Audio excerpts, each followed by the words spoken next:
Meu Tio apontu para mimna frente de toda a diretoria.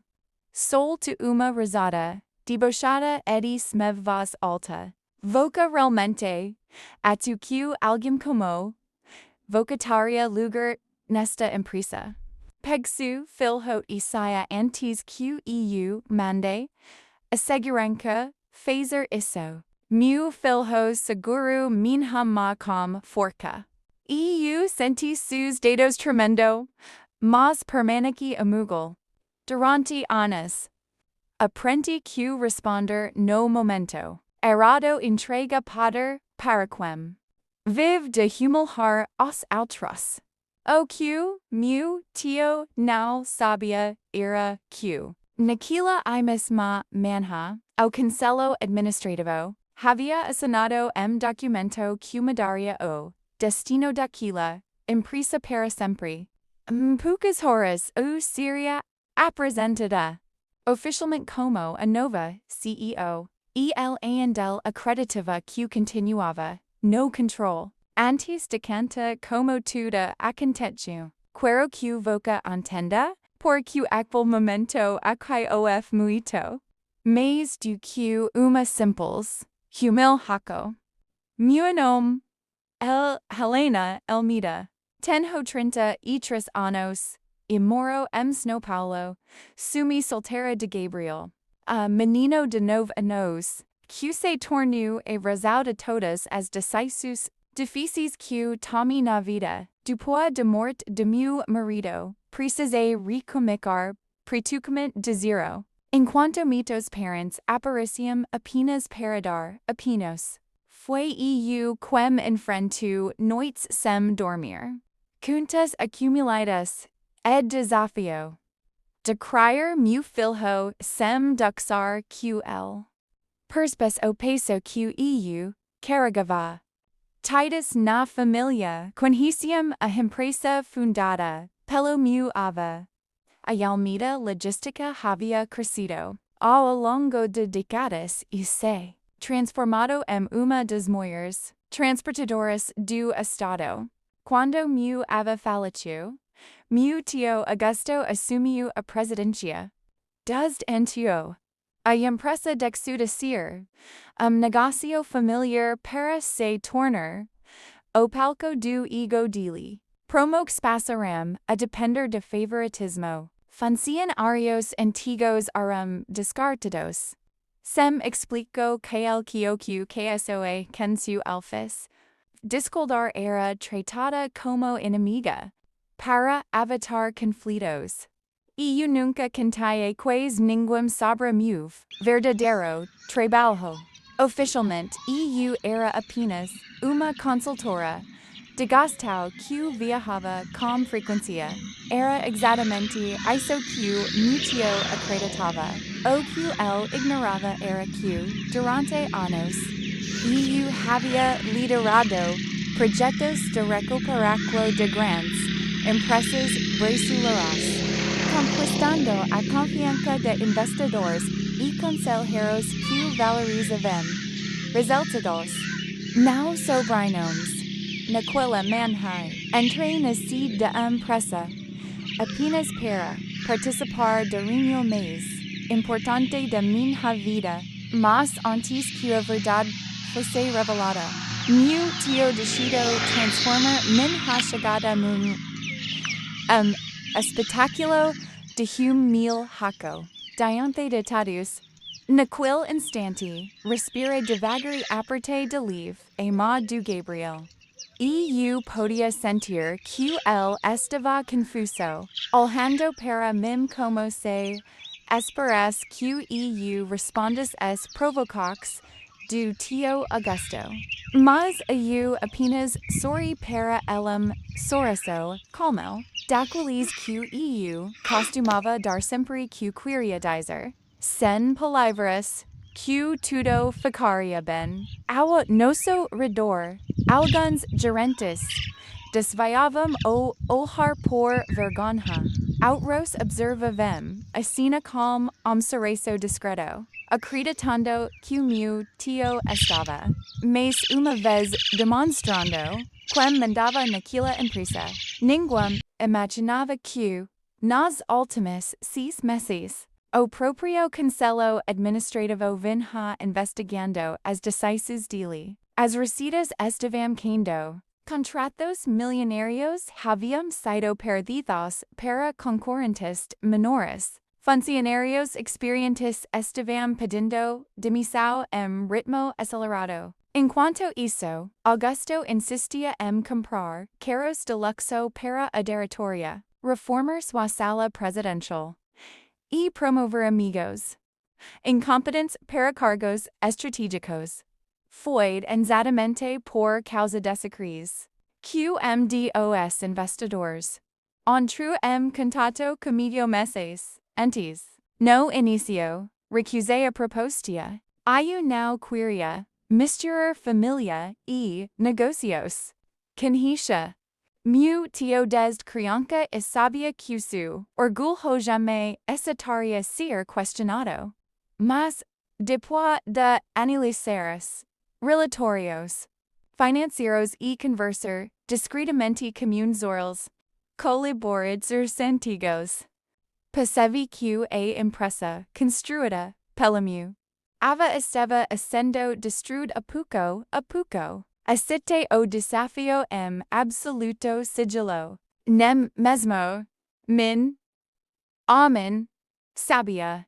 O conselho executiu confidencialmente o anúncio oficial para evitar que Augusto manipulasse documentos ou pressiones acionistas antes de voto final. Enquanto essas lembranças passavam pela minha cabeça, meu tio voltou a falar ainda mais alto, fazendo questão de que tudo escaiotasse. Voca sempre foi a vergonha de nossa família. Não conseguimos casamento. Vive viajando comece, emprego sem importância e agora aparece aqui querendo impressionar quem? Algumas pessoas riram constrangidas. Olhei para o Gabriel. Ela bec sua cabeça. Aquilo dumito, mas do que qualquer insulto dirigido a mim. Meu filho nunca tinha visto algum tentar diminuir sua-me daquela forma. Foi nesse momento que fiz uma promessa silenciosa. Eu não responderia por orgulho, nem por vingança. Eu responderia para que Gabriel aprendesse que respeito não se conquista gritando mais alto, ons permanecendo firme quando todos esperam que voca perca o controle. E, felizmente para mim, faltavam apenas alguns minutos para a reunião do conselho comicar. Dos assistentes apareceu no corredor e anuncio que todos os diretores deveriam seguir imediatamente para a sala principal de reuniões. Meu tio agitou a palato, lançou olhar de desprezo para mim e sorriu com arrogância. Aproveite para ser, antes que a reunião comece, gente sem cargo não entra naquela sala. El veru as costas como se a conversa tivesse terminado. Gabriel olhou para mim silencio. Me, a gente vai embora?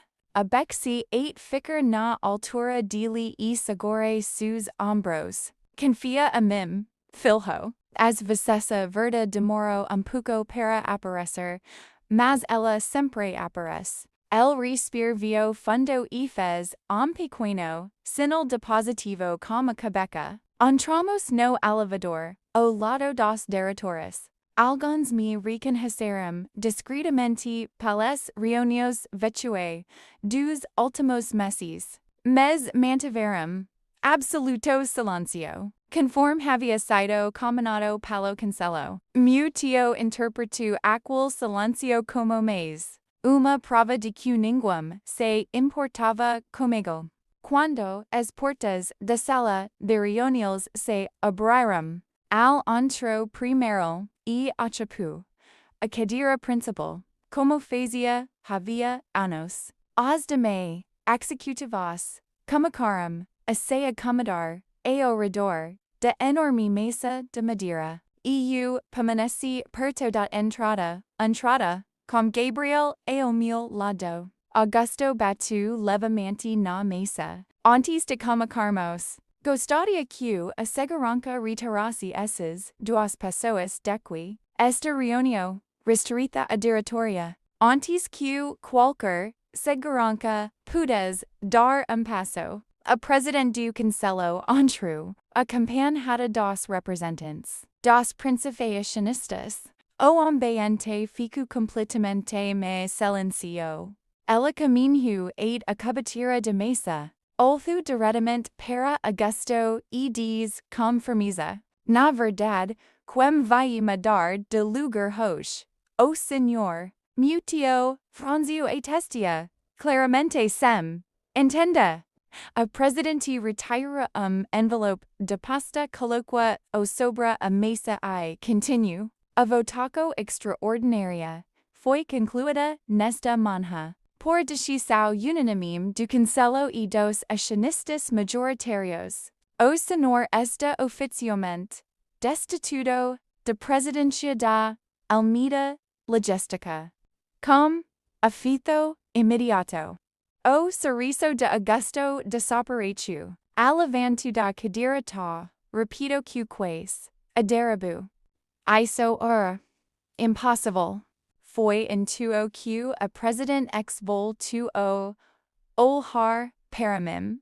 Sorriu cordialmente e fez gesto para que eu me aproximasse. Naquele instante, todos os olhos da sala se voltaram para mim, enquanto eu caminhava calmamente direção à cabeceira da mesa, exatamente para o lugar que, dali diante, seria meu.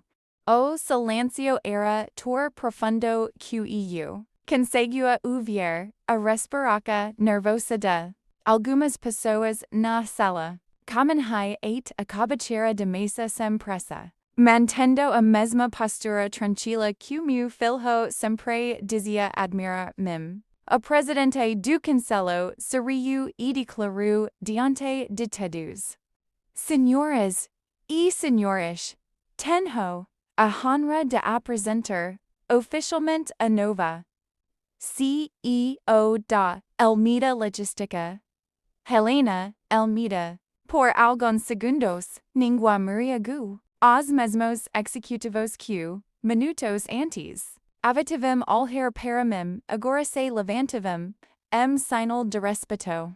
Meu tio permanecia imóvel, completamente pálido. Marcos o diretor financeiro e seu mir aliado duxu uma caneta quer no cho sem sequer perceber. Augusto finalmente consegue falar. Isso pode ser uma brincadeira. A presidente Balanco, a Quebeca, Nauv, a decisão, foi aprovada por unanimidade após meses de auditoria. Encontramos mais gasto, favor asmento de famílias. Contratos irregulares e prejuízos que colocaram a empresa em risco. The partir desse momento, o senhor perde qualquer autoridade dentro desta organização. Meu tio olhou para mim esperando encontrar serviço de vingança. Mas eu não sorri. Apenas abri a pasta que carregava e coloquei sabora a mesa o plano estratégico que havia preparado durante meses. Meu ava construiu esta empresa para gerar oportunidades. Não para alimentar ego de ninguém. Hoje comica uma nova fase. Seguida virei-me para Gabriel. Ele me observava, tomos olhos cheios de orgulho. Foi naquele momento que percebi que a minha vitória não era ocupar a cadeira de CEO. Era mostrar ao meu filho que dignidade veio muito mais do que poder. Antes de encerrar a reunião, pedi que todos permanecessem sentados. Quero dizer uma coisa muito clara. Ninguém será tratado de forma como eu fui tratado hoje. Nesta empresa, respeito não dependerá do cargo, do sobrenome ou do dinheiro de ninguém. Alguns funcionários aplaudirão espontaneamente. Outrosengagavam discretamente as lágrimas. Enquanto eu conduzia minha primeira reunião como CEO. Tia sair da sala. Silêncio. Sem aplausos, sem seguranças ao seu redor. E sem a arrogância que sempre acreditou ser sua minha forca. Naquele dia, meu filho segurou minha mão novamente. Mas, dessa vez, não era porque estava com medo. Era porque finalmente entendia que a verdadeira liderança não humilha pessoas. Ela inspira, protege e transforma vidas.